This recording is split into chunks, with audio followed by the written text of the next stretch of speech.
Back for another episode of The Clinical Dose, episode 31 coming your way, guys, with a very special guest. We have Jacinda Sharkey joining us today, IFBB Wellness Pro and MassiveJoes sponsored athlete.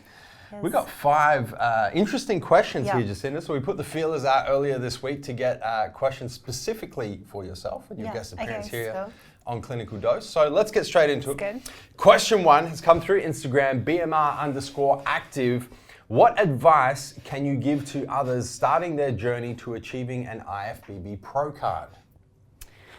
Okay, first thing I would probably say is when doing your, journey or your first shows into competing and stuff like that, is probably not to have massive expectations. Yeah. Like, you're going to win off straight at the bat. Sometimes it happens, sometimes people got crazy genetics and they're going to win, But I think don't have crazy expectations.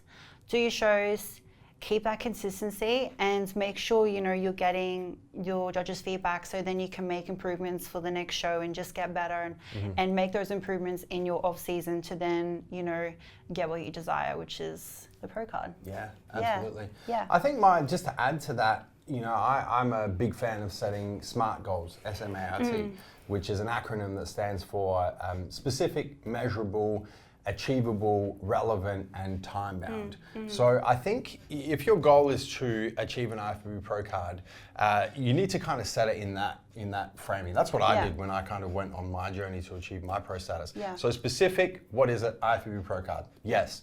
Measurable, you either get it or you don't. So you get a tick there. Yeah. Achievable, do you have the genetics to be an IFBB Pro?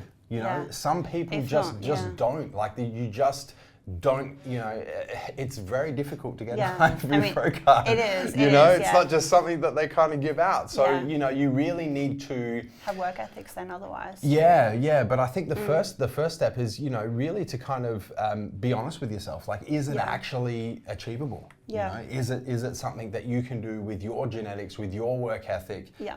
Is it actually achievable? The next one, relevant, is it relevant to why you're doing what you're doing? If you want to become a pro, you really have to kind of dial that down into your why. Like, why is that important to you? Or if it's going to complement your lifestyle, Exactly. You know, are you doing it to, put something on Instagram that you're a pro athlete? Or the right reasons. What are you going to have to sacrifice to do that? Like, does it align with your why? And then the 5th, if you tick all of these boxes, the 5th, time bound, is set yourself a realistic time frame to do it. Yeah. So from what year did you first start competing? What year? I can't remember what year, but I started when I was around, I think my first show when I was 19. So it took you So it's taken years, about 6 years back to back shows. About 6 years to do it, and mine was very similar. When I first started in the IFBB Pro League, my first competition to, the time that I set myself to turn pro was 5 years. Yeah. Very similar. Yeah. So, it takes time. It takes a lot of time, So I think the unrealistic expectation is you do your first show and you turn pro. Yeah, I mean, unless you're like crazy genetic freak. It does happen, but it's very, very rare. Yeah. Next question. This is from Instagram as well, Spencer75 UK. Any advice for someone that has lost their way, lacking motivation and confidence? Well, first of all, the word motivation, I think, that comes and goes for everyone. Yeah. It comes in waves, It's fleeting. So I think the best thing to do is not rely on motivation and rely on discipline and reevaluate, what you want. And if it's not working for you, then, change your circumstances so you can then work towards that goal more efficiently rather than, relying on motivation. So it just comes down to consistency and discipline. But with confidence, I think that is a mindset. I think that's like a muscle. That's something you got to build within yourself. Yeah. You don't just have it straight away. You got to believe in yourself, and then you got to see your self-worth and, set yourself above the rest. And try not to compare yourself to anyone, because I think that's what people do, is they tend to self-compare on social media and things like that, and that might be a bit of a drop to their own self-confidence and things like that, or why they don't look a certain way. But other than that, I think it's just it's a mindset within yourself that you have to build over time and learn more of your own self-worth. Yeah. I'm a big believer. This is Phil Spencer, one of our long-term subscribers here on the MassiveJoes YouTube channel. I'm a big fan, Phil, in action driving motivation. So I think the common misconception is that motivation drives or motivates you to do things. Yeah. Right? It's like the chicken or the egg thing. Yeah. Right? It doesn't work like that. Action drives motivation. Yeah. So you make the conscious decision to do something. That then motivates you to do something else, which then motivates you to do something else, and it kind of spins up in that direction. Yeah, it does. Yeah. But it starts with action, so you can't just kind of sit around and not do anything and wait for motivation to strike you like a lightning bolt, right? It just doesn't happen. So you're just gonna make it happen. In terms of if you're lacking motivation, my advice is to act, to start acting, and that's going to actually spin up some motivation for you. Yeah. When it comes to confidence, one of the things that I've found that is really important to build personal confidence is to make promises to yourself and to keep them. Yeah. Huge, right? And it doesn't have to be a big promise. If it's your health and fitness, it's go to the gym 5 times this week. Do something that makes you feel good. Yeah. Yeah. But actually make a promise and then go through and keep that promise to yourself. Yeah. And then what that does is it builds a little bit of confidence because you're like, oh shit, I actually made that promise and I kept it and I did it. Yeah. And then, the next month, okay, I'm going to go to the gym 6 times this week. Yeah. Or, I'm not going to cheat on my diet for the next 3 days. Yeah. Keep that promise. Yeah. Now I'm not going to cheat on my diet for the next 4 days.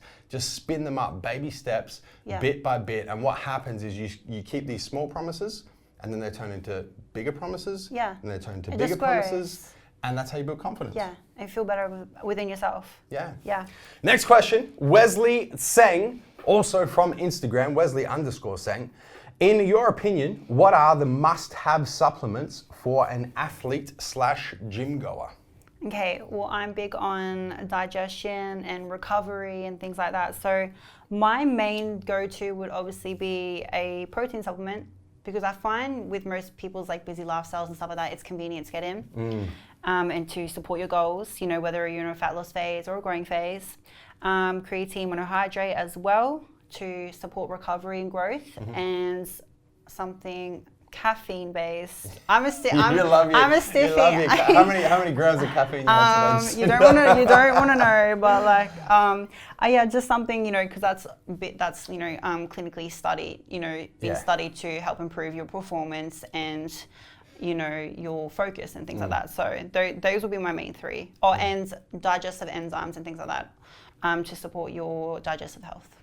Yeah. I think, Wesley, for the most part, there's kind of base supplements that regardless of your goal, regardless of your gender, regardless of what you're trying to achieve in the gym, that everybody should be taking. I think protein powder is a big one because most of us, it's convenience, right? You just can't, it's difficult and expensive to get protein at the amounts that you require in your diet to aid in muscle growth and recovery, right? So protein powder. I'm also a big fan of amino acids, branch chain, full spectrum essential amino acids, because you can't get them from whole food sources. You can't get free form aminos from whole foods, right? Then it really kind of becomes goal dependent at that point, right? If you're trying to build muscle, there's going to be 5 to 10 supplements that are going to support muscle building goal. If you're trying to burn body fat, different supplements. If you're trying to improve performance, there might be some overlap between the two, but it's going to be a different spread of supplements. So it really depends on what your goals are at a particular point in time, and then supplementing appropriately to help you achieve those goals faster than you otherwise would. Yeah, exactly. Yeah. Next question, also from Instagram. This is going to be a tricky one to pronounce. Sinan Pisaniello 12 has asked, thoughts on the conventional deadlift versus sumo deadlift? Well, personally, I probably only do them once a month. I would, if I was going to deadlift, I would prefer a sumo deadlift just to get a little bit more glute activation, because my lumbar and my lower back is quite tight already, so I kind of don't really want to build that. And at the moment, I don't know if you have heard, there's a big conversation about coaches, one in particular, cutting out deadlifts because it thickens your torso. So I don't know if you've heard about that. I have heard about that. So, it comes down to personal preference. If you have them in your program and you're trying to obviously just build progressive overload and things like that, or stack on some mass, I think it's great for guys. If you are a bikini athlete, depends on the individual and your mind and muscle connection too, and what you can activate. If you're getting more glutes and hamstrings while you're doing a sumo or a conventional deadlift, then go for it. But me personally, I don't do them often just because my lower back is quite tight.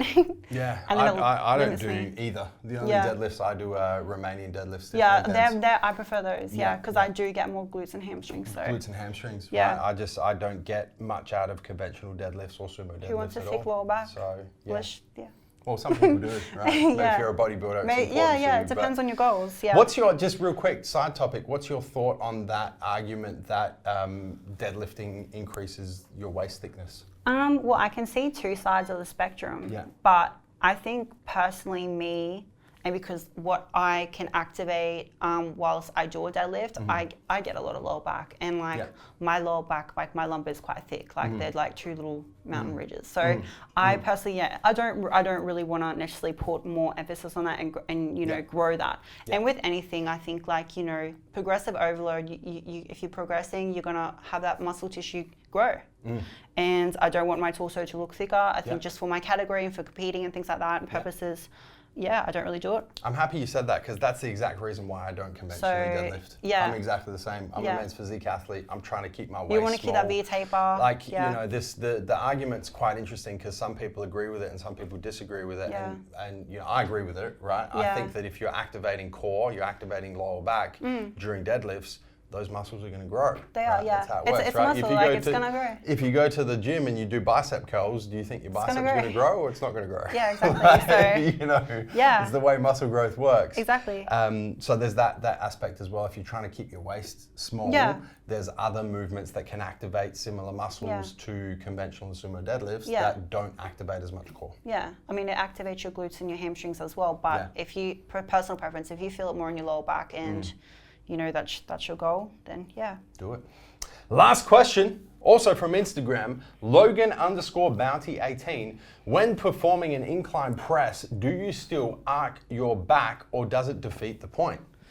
I love bench press and I love doing incline and things like that. I like to take a little bit more of like a powerlifting stance when I do set up. So, and they have it down pat, like, powerlifters are gonna lift with maximal load. So yes, they do have a bit of an arch in their back. And yes, I still keep mine whilst I do an incline press, and purely also because it protects your rotator cuff, puts more emphasis on your chest as well. And if you're keeping your shoulder blades pinned back as well, you're gonna get a little bit more activation on your upper pectoral too. Yeah. So yes, I do. Yeah, 100%. I think, incline press, it's such an interesting movement. Anything incline where you're trying to hit chest, right? Yeah. Because there's always that overlap between front delts and chest. Yeah. Even when you flat bench or flat fly, you're still hitting. But then if that's pinned back, your shoulder blades are pinned back, you're gonna then put more emphasis on your chest because that's lifted more before than your interior and your shoulder. Yeah. So it depends on what's your incline at. Is it a 60-degree incline? Yeah. Well, then you need to arch your back because it's a shoulder press. Yeah. Right. Exactly. Whereas if it's a 15-degree incline and you're arching your back, you're probably hitting middle pec rather than upper pec. Yeah. So I think really it's probably a situation of mind-muscle connection. Depending on the incline, the movement, your biomechanics, the arch in your back, are you hitting the muscles you want to hit? Are you hitting upper chest, upper pec? If you are, great, keep going. If you're not, then change things. Yeah, 100%. And that's a wrap for this episode of The Clinical Dose. Jacinda, thank you so much. Thank you for having me. Guest appearance. Guys, if you've got a question that you would like us to answer in the very next episode, the best place to post it is right here on this video, on the MassiveJoes YouTube channel, in the comments down below. That's the first place that we check. We pick the 5 best questions for each and every episode. That's a wrap for this episode of The Clinical Dose. As always, don't forget to hit the subscribe button. Subscribe to the MassiveJoes YouTube channel. Turn your post notifications on whatever device you are watching this video so you don't miss a beat when it comes to all of these guest appearances in The Clinical Dose and everything else that we've got going on at the MassiveJoes YouTube channel. Guys, until next time, we're coming to you from MassiveJoes.com. Tell them to stay massive. Stay massive.